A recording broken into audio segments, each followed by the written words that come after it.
Oi gente, tudo bem com vocês? Então vamos lá, já passei todas as informações para vocês.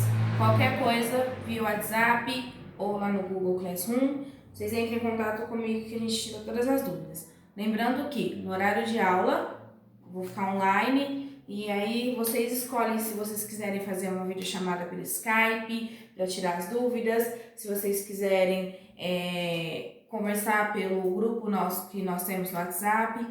Aí vocês escolhem, eu estou à total disposição de vocês. Beleza? Então vamos lá. Renascimento e humanismo. O que é o renascimento? O que foi o renascimento? Foi o renascimento da valorização do conhecimento, da busca pelo conhecimento, tá bom? Até então, Idade Média, feudalismo, que eram os feudos, que tinham os castelos, vocês já assistiram muitos filmes, com certeza que tem isso, dos castelos, que tem o senhor feudal, dá um pedaço de terra e você trabalha em troca de proteção, né? Que o senhor feudal tem os seus cavaleiros que protegem de invasões bárbaras, invasões de outros povos, e em troca disso você dá mais da metade do que você produz para sustentar a nobreza e a igreja, tá? Enquanto a nobreza, o senhor feudal, te dá proteção e te dá as terras, né, entre aspas, o que a igreja te dá? A igreja era vista como um único caminho, um único canal entre o homem e Deus. Então, até agora, a igreja é a única que detinha todo o conhecimento. Quem sabe ler e escrever? A igreja, os membros da igreja, que sabem que vai passar para você durante as missas ou durante as visitas que eles faziam, eles falavam sobre a palavra de Deus, liam a Bíblia, porém eles interpretavam da maneira deles e condenavam aquelas pessoas que buscavam conhecimento ou tentavam ir contra o conhecimento que a igreja transmitia para o homem. Isso era você ia ser condenado ao inferno. Teve a Inquisição, que torturou e matou muitas pessoas, que eram pessoas que queriam ir além daquilo que eles passavam. Não, existe algo além. Vamos buscar esse conhecimento. Está no homem isso, querer saber mais, querer aprender mais, querer ir mais a fundo. E a igreja não permitia isso. Por que a igreja não permitia isso? Conhecimento é poder. Quem detém o conhecimento detém o poder.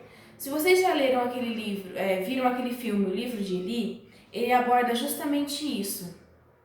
As pessoas, eles sabiam que quem tivesse acesso à Bíblia ia conseguir manipular todos os outros sobreviventes. E é isso. Se eu tenho acesso e eu sei ler e eu vou saber interpretar, eu vou passar para as pessoas da minha maneira e eu vou deter o poder comigo. E a igreja pensava dessa maneira naquela época. Então as pessoas não tinham. Se alguém tentasse ter conhecimentos científicos, produzir arte de alguma maneira que fosse contra aquilo que a igreja pregava, era condenado à morte. Galileu Galilei foi um dos que foram condenados à morte, ia ser queimado na fogueira, por causa que ele tinha falado que não, a Terra não era o centro do universo. O centro do universo é o Sol, a Terra gira em torno do Sol. Ele foi contra isso que a igreja pregava, que a Terra era o centro do universo. E ele teve que voltar atrás no que ele falou, porque senão ele ia ser condenado à morte, ele ia morrer queimado na fogueira. Então, o conhecimento era proibido.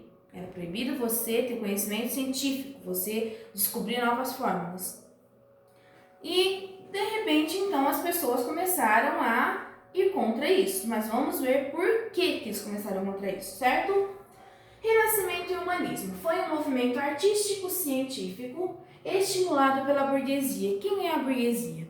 Lá no feudalismo, lá na Idade Média, quem era os ricos? Quem dominava? Os senhores feudais e a igreja, nobreza. Só que agora começou o quê? Um comércio, começou novas profissões, ferreiros, marceneiros. E essas pessoas saíram dos campos, os senhores feudais, e começaram a fundar as cidades. Essas pessoas enriqueceram.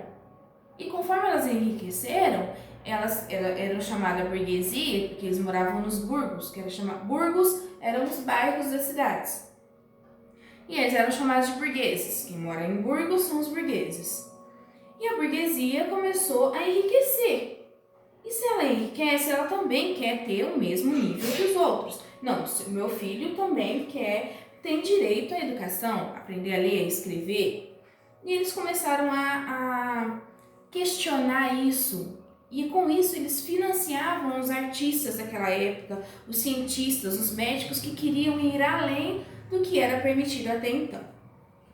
Rotulavam a Idade Média como Idade das Trevas, como eu falei para vocês, eles viam como Idade das Trevas. Mas é correto eu chamar isso de Idade das Trevas? Pensem bem, eles falam que é a Idade das Trevas porque eu não tive, o conhecimento parou.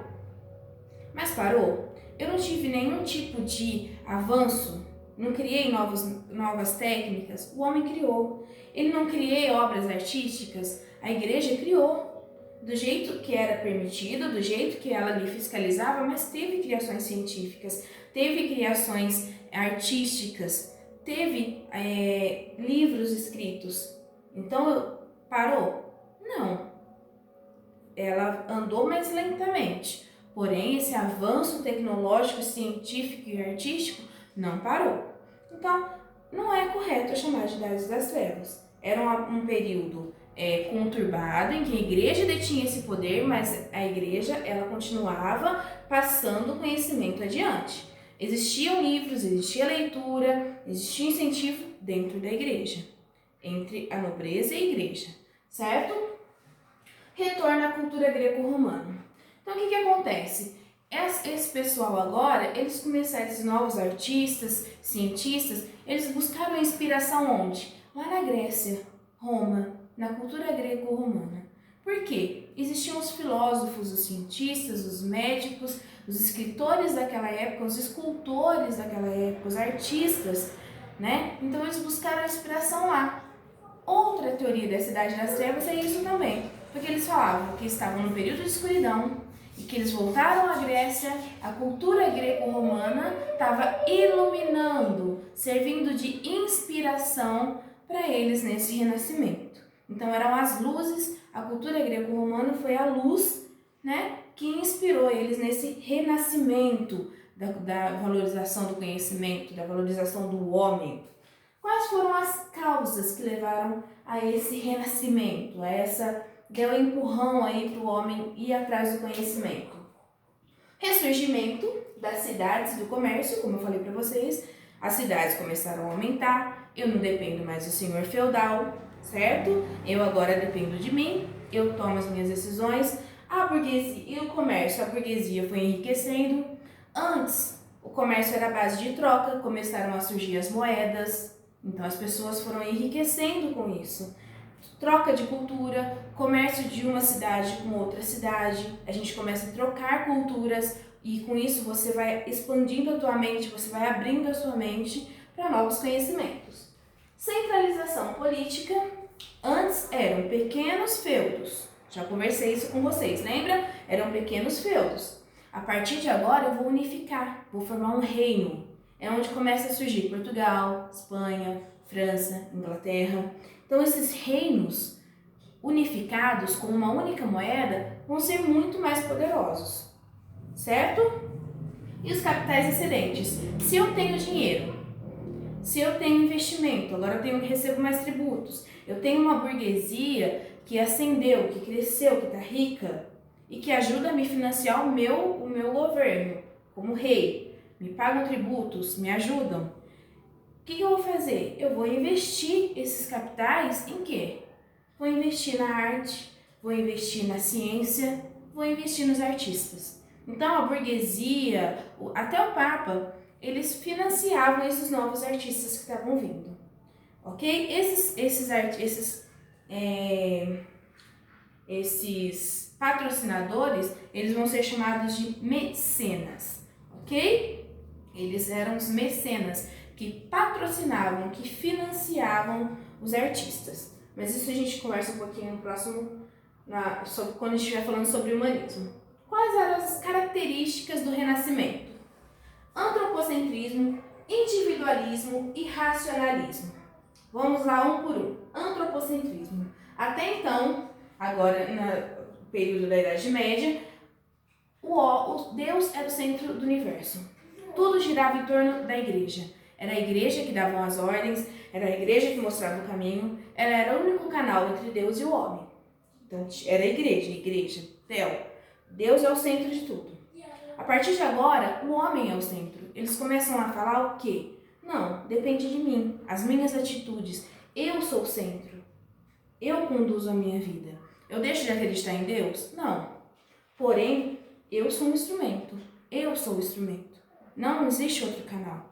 Eu sou o instrumento, Deus, eu. Certo? Então, valorizar eu, o homem como centro. Não mais a igreja, não mais a religião que vai me falar o que eu devo fazer. Eu tenho um livre-arbítrio.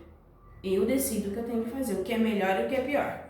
Certo? Então, antropocentrismo, Deus deixa de ser o centro, que era o teocentrismo, e no antropocentrismo, o homem passa a ser o centro do universo, o centro de tudo, certo? Ele passa a tomar as suas decisões. Eu sou responsável pelas minhas decisões, eu decido.